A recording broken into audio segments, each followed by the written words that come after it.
Pastels at prints, yan daw ang in para sa OOTD ngayong tag-init. Ang iba pang summer fashion tips na comfy at IG-worthy, alamin sa chika ni Nelson Canlas. Ngayong tag-init, out na ang denim, neoprene at mga telang mabibigat ang dating. It's really not for summer, especially for this weather. I'm wearing a dress that I made.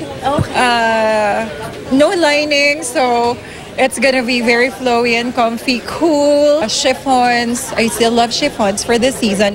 Itabi na rin muna ang mga damit na sequined, leather at suede. So kapag suot mo siya, nagpapawis ka, you kept sweating na hindi niya ina-absorb yung sweat.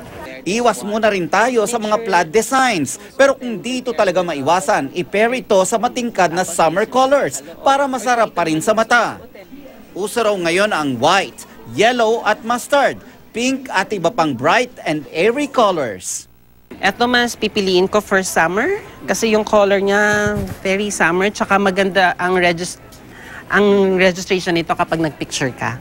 Pastels, prints, fun colors, yun.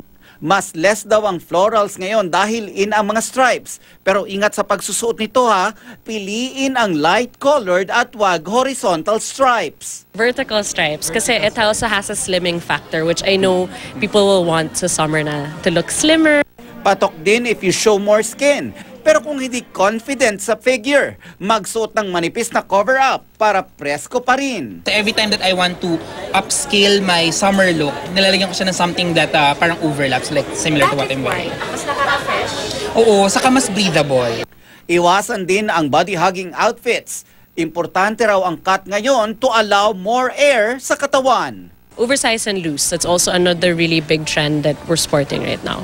Nelson Canlas, Nakatutok, 24 Oras.